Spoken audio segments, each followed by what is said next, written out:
This is Jakub Gatěk with another episode of 32 Bar Talk. This one's completely in English. And this one, I'm just shooting an intro now, is going to be an interview with the band New Jazz Underground, which we've managed to shoot this episode before their concert.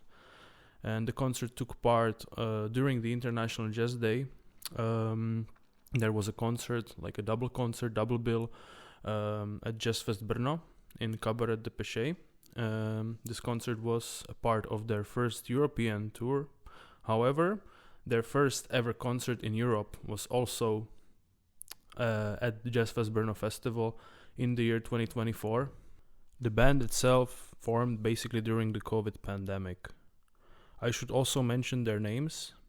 It's a trio composed of Abdias Armenteros on tenor saxophone, Sebastian Ross on the double bass, and TJ Reddick on drums. So TJ and Abdias were classmates, but they all three went to the same school, which was Juilliard. During this time, because it was during, as I said, it was during the COVID times, they started busking together and basically playing around. And as with a lot of these stories, they found out that there's a unique chemistry among them.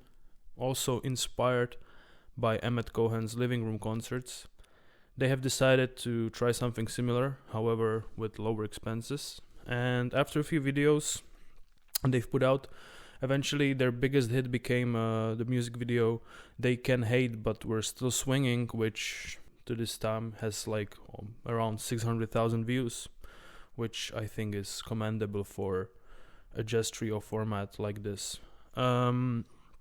We started talking about the aspects of production budget, to which Sebastian mentioned that there was the Rudy Van Gelder studio as an example of low production budget, because back in the day it wasn't an expensive studio to rent, and the emphasis was much more on the music rather than all the other aspects around it, let's say.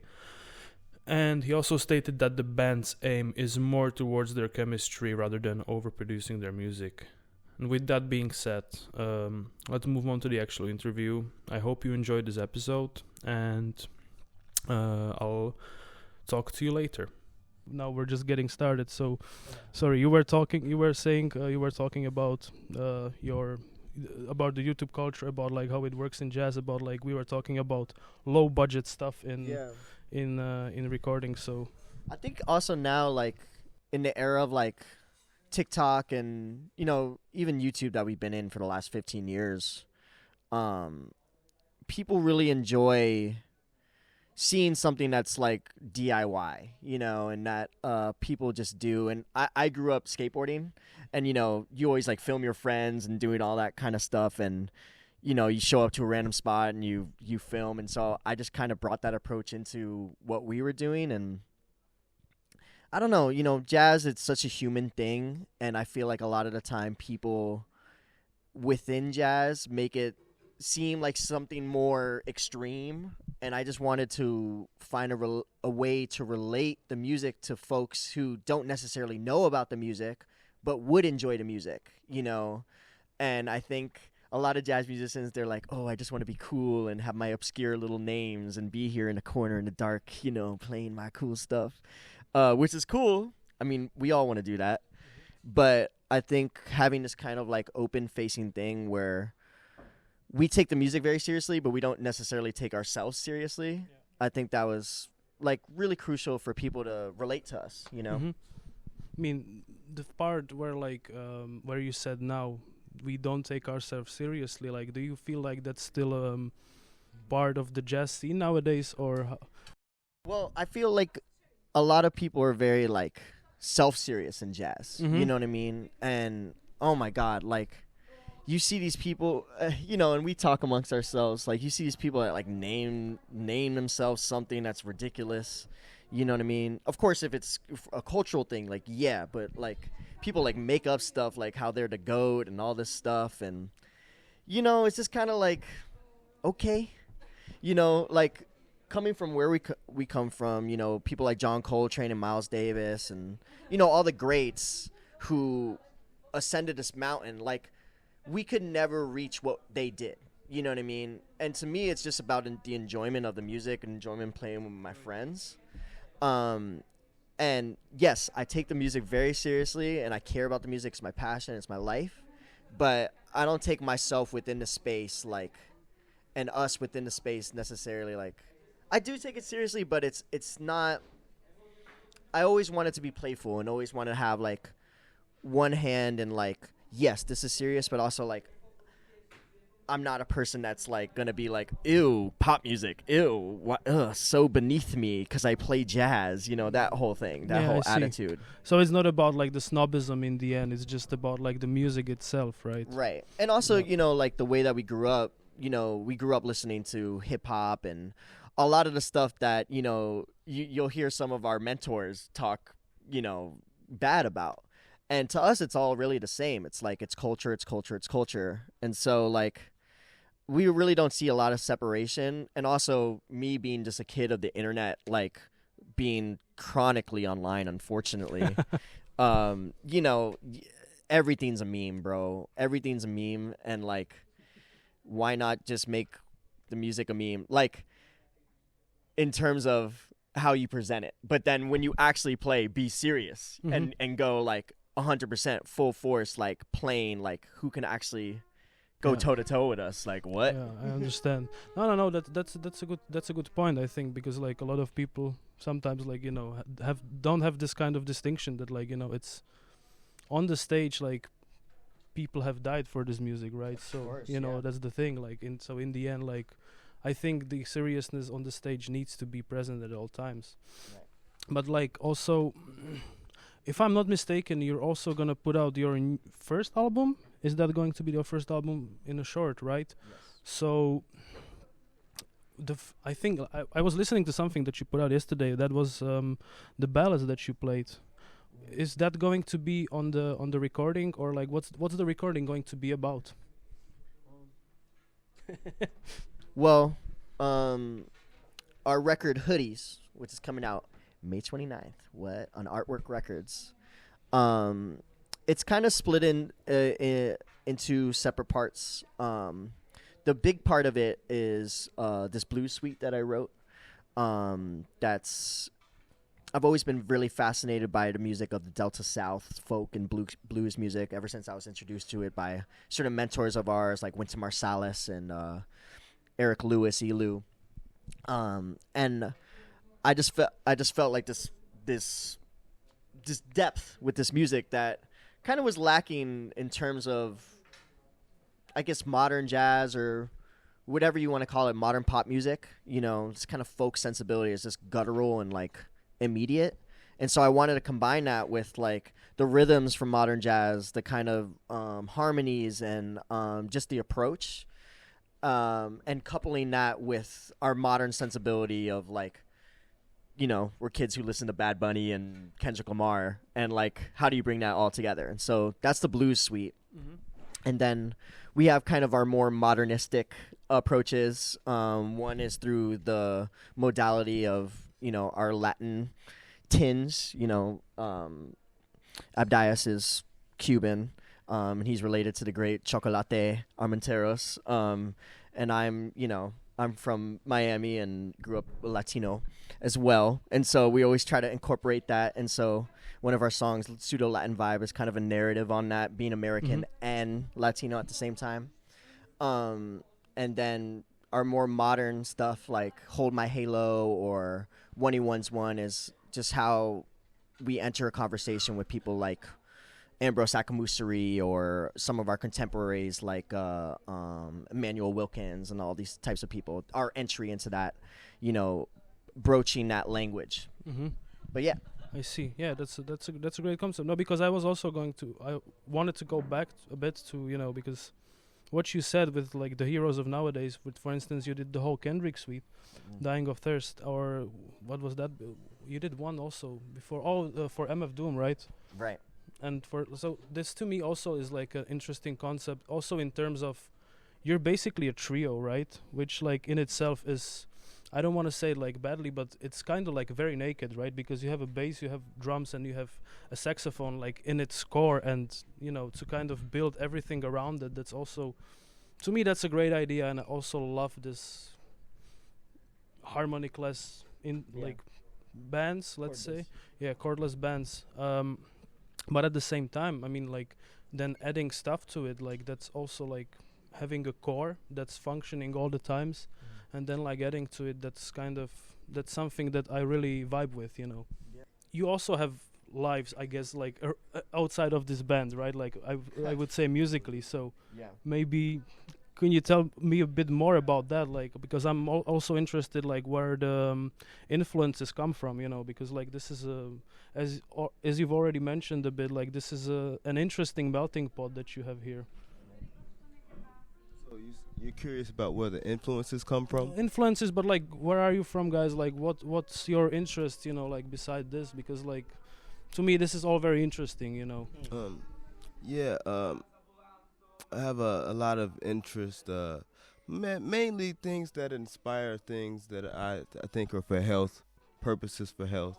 So, for instance, this music here, in the midst of, like, we were on a tour in Florida, and there was an army. It was an army, and then we went in there, and then we was talking about something, and I was like, man, but we are fighting, like we are.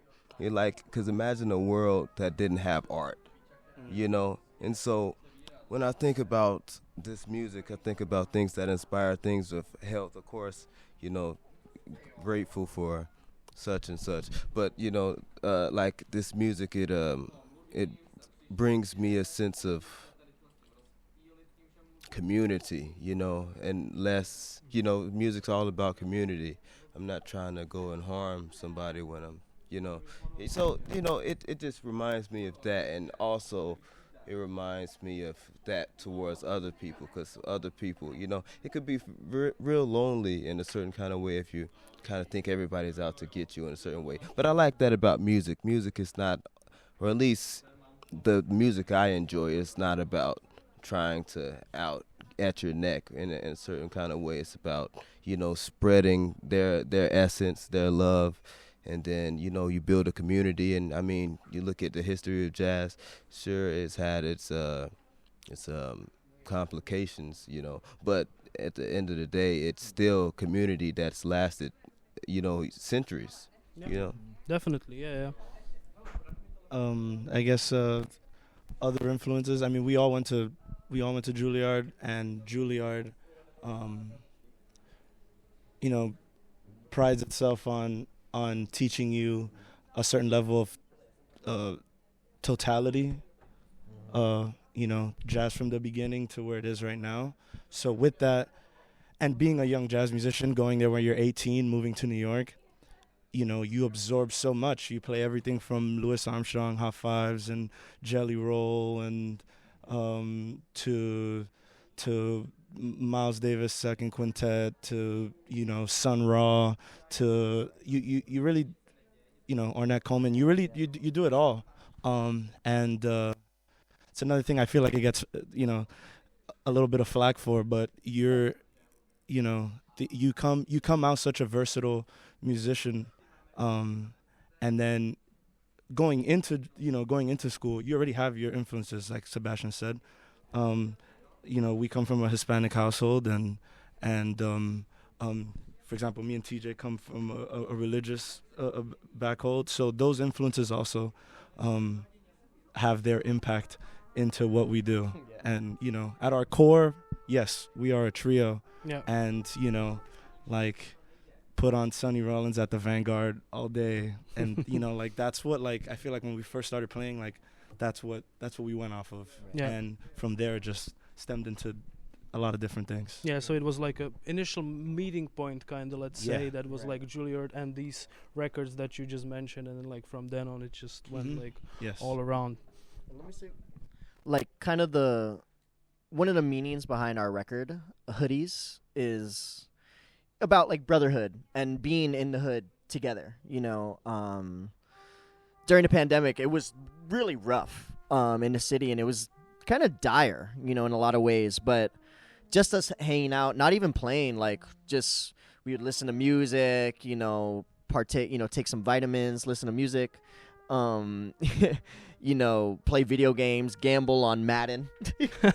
I remember we ran it up to like 120 and then it just broke even. But just stuff like that, and also like all the stuff that we listened to, like yes, we all had that traditional upbringing at Juilliard. Like I studied with the great Ronald Carter. He plays with Wynton Marsalis in his last year ever with Jazz Lincoln Center Orchestra coming up. You know, TJ studied with the great Kenny Washington and also played with Wynton. And so we have that like deep kind of connection to the tradition through those masters, and studying with them for years and years. I studied with Ron for almost 11 years now. But also us coming from Miami, you know, TJ's also from Florida. You know, hip hop was in the air. You know, all these like Future is just as important to us as somebody like Miles Davis. Like, and I'm not even kidding. That's not like a statement that a lot of older heads would take seriously, but for us, that's 100% serious. Yeah. Because we listen to both of those people probably just as much.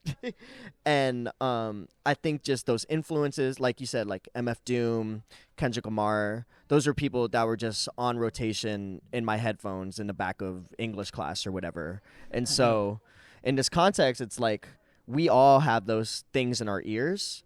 And jazz is our foundation and our point of view. But all that stuff is like, how do we bring all those other influences in and make it make sense and not make it try hard and not make it not jazz? You know, I feel like a lot of people, you know, they go after like the Glasper thing. And Glasper is amazing at what he does. But his thing is like bringing those instrumentals to life and like improvising in that space. But our concept is kind of like, how do we bring those things and make them jazz? You know, like with the MF Doom suite, it's like there's references to Kansas City's, you know, swing, like Eddie Durham arrangements. There's references to, you know, my own compositions. There's reference to Eric Lewis's compositions. There's reference to Wynton Marsalis and like, you know, all these different things that I think somebody who only listens to hip hop or only listens to jazz is not gonna be able to really connect the dots, you know? Yeah, I see what you mean. I mean, to me, like one thing that you also mentioned before is the totalitarian approach, right, in the school. So I mean, now that you kind of all study, right, still, or you're all done, but you finished, let's say, very like, you know, not that long ago, right? So I mean, now if you have the now that you have like the both worlds still in mind, kind of, let's say, how well do you think like the jazz scholar, like the jazz education reflects the real life? Well, I'm not gonna say that it doesn't at all, because it definitely does. I was a musician and a student of the music who lacked structure. I needed the tutelage, I needed the scheduling that happens with school and everything, to have to set a certain discipline to my life, because moving to New York at 18 is nuts. Yeah, I can imagine. I mean, it's nuts. There's so much, I mean, so many things can happen, you know, so school was a good way for me to stay focused, to work towards a certain goal. And I know that my story is just my story. Like, other people's are different. You know, there's some people that moved to New York at 18 already fully and being working musicians, can teach, can compose, can have their own bands, have their own artistic visions. You know, like they already know how to fulfill their journeys. But that wasn't me. And I think that's probably the most important thing to consider when explaining jazz education and being a jazz scholar, is that ultimately it's an individual experience. And you know, just because it worked out for me that way doesn't mean this, you know, someone, you know, for Sebastian and TJ worked the same way, or for, you know, a lot of our peers. You know, my teacher had like a very good analogy for this. He said like the circle's the same, the center of the circle is the same, but everyone gets to the circle like Right. from another way. So Right. that's why he said like learn from everyone, you know, Right. like learn from Right. everyone, because what essentially, as you said, worked for me doesn't need to work Right. for Exactly. anyone else. And it's important that the passion is still the same. Just because we get to the goal, different ways. I'm not gonna knock down your way of Yeah, of how you course. got there. Just Yeah. as I expect that same respect that you don't knock the way I got there too. Yeah. You know? I So, see. yeah. I mean, we've also mentioned this word a couple of times here, the words jazz. And being the International Day of Jazz Day today, I mean, the question's kind of obligatory, right? But I wouldn't ask that. Maybe I would start at, because you also have a song, or like one of your tunes is titled, at least on YouTube, Jazz is Dead, right? Or isn't that? It may be a thumbnail. Thumbnail, yeah, there we go. Oh yeah. I don't know. I mean, Or jazz, shit, fuck, cunt, jazz. Something maybe something like that, but I mean, blank, blank, blank, blank. yeah, no. Yeah, I mean, like jazz is such an interesting thing because on the one hand, it's just a stupid marketing term, and that's Yeah. how I view it. But it's also like a literal thing, and that's why I love somebody like Winston Marsalis. I heard in an interview by Brad Mehldau recently that he just did, where he's talking about in the '90s how there was all this postmodern ambiguity about music, and you have so much of that today. You know, people today they call house music jazz, they call or they call techno house, or like there's so like people are so like there's such a gulf of culture where people don't even know what it is. And so Winston came in the 90s and actually put a definition to it that's actually very open and actually almost like Brad said it was a beginning of a conversation, and where it's swing, improvisation, and the blues. And each of those things, I mean, we could talk for months, days, years about. Yeah. You know what I mean? And the blues, it's such an open concept. Swing, it's such an open concept. When we talk about swing specifically, things within the jazz canon that aren't literally swing do swing. Like, if we talk about like the hot fives and hot sevens of Louis Armstrong, that was before the advent of Kansas City 4/4 swing. You know what I mean? So it's like, oh, but they weren't playing jazz because they weren't playing this version of swing. Like, no, that's a version of swing. Yeah. You know what I mean? And like, I think having definitions is very important, because how do you know what a thing is if you can't define it, right? And Yeah. so, yeah, like, while it's a stupid marketing term, it's become more by people's definitions, and I think somebody like Winston coming in and being like, this is what it is, but yet still having that open, flexible kind of model, I think that's just, like when we talk about funk, we know what that is. When we talk about, even hip hop or even R&B or whatever, we know what those things are functionally in the rhythm section, functionally melodically, functionally, bass line. So yeah, jazz is just another version of music, that's really all it is, I like the tune that Nicholas Payton composed. That's called "Jazz is a four-letter word." Or Right. is that the name? Yeah, that's that might be the video that you're referring to. Maybe it's Yeah. that one. Yeah. But no, I was also curious because, like you guys mentioned it. You guys played with or play with Winton, Marsalis. So, and I know that at least I've read the whole. Was it like an essay or something? It's hanging on.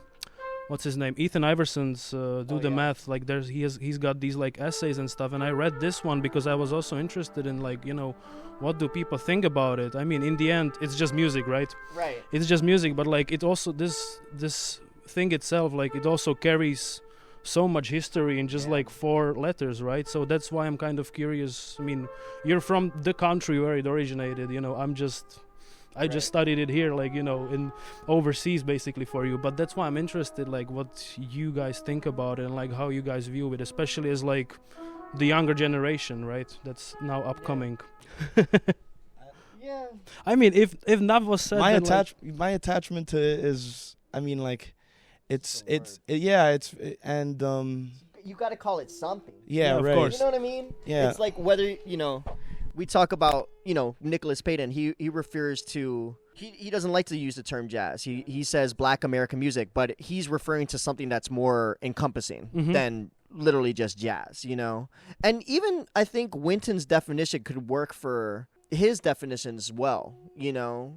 But again, like, at the end of the day, can you play? Winton and Nick can play better than probably 99.99999% of all people who ever existed. Yeah. So, you know, that's where for me the conversation starts and ends. Yeah, You I know, see. what is your artistic statement? What are you saying with your horn? What are you saying with your mind, with your soul? Like, what are we talking about? You know? Yeah, I see. Yeah, I mean that's a good definition. Yeah, and I think for them too. I mean, I think they'd say Yeah. the same thing. Right. I feel like playing with him for the last couple years. That's what it's always been, and that's the model that he places for someone who's joining the band, someone who's subbing, or someone who's a guest with the band. It's like, you know, we can have this debate all day, but No, of course. when we get on stage and it's time to play, like, Yeah. what's happening? And the debate start playing. Yeah, right, exactly. Yeah, no, I mean, like, I agree with you guys, and like, I kind of thought this was the answer that you were gonna give me, but you Yeah. know, like, I mean, I'm always curious, like, because, Of course. and I'm always asking this on this very same day, Yeah. always on the International Jazz Day, you know, because when else to ask this question then? Yeah. I think just like for all these folks, they know their history. Yeah. They know their people. You know what I mean? It's just about knowing the history. If you know the history, if you want to call it blue or yellow or whatever, purple, it's like the history is the history. The music's Mhm. the music. You know, Yeah. whatever. It's all about the playing in the end. Yeah. Yeah. Well, I mean, thank you for this nice talk, guys. It was lovely having you. Yeah. Thank you so much. Yeah, and I wish you all the best of luck on your first Europe tour. I hope you enjoyed a lot. Thank you. This Thank is you a- very much. We love Czech Republic. Just out of curiosity, also, are you going to be in Netherlands as well? Yeah, we're playing at BIM House on Sunday. On Sunday, okay. Yeah. I So see. we're looking forward to it. Amsterdam is always a great time. There's a lot of great players There is. that live in Amsterdam, and I mean, every time I've been, it's a hang. It's Yeah. a hang and a half. No, this is just a biased question because I lived there, not in Oh, Amsterdam, nice, but in the nice. Holland, so you know, in The Yeah. Hague. So maybe I thought I could catch you twice, but Oh, nice. We're also playing in Rotterdam. we're In playing in Rotterdam? North Sea this Yeah. summer. this summer, no, I'm playing in somewhere else. so. have a gig now. Well, Yeah. yeah, great. Well, then, thank you for coming once again, and have a great concert tonight. Thank you. Thank you. Take care. Thank you for listening to this episode. I hope you enjoyed it as much as I did. We're also on Apple Podcasts, we're on Spotify, and we're also on YouTube, so make sure to hit us a follow. Yeah, hope to talk to you soon. Have a nice day. Bye.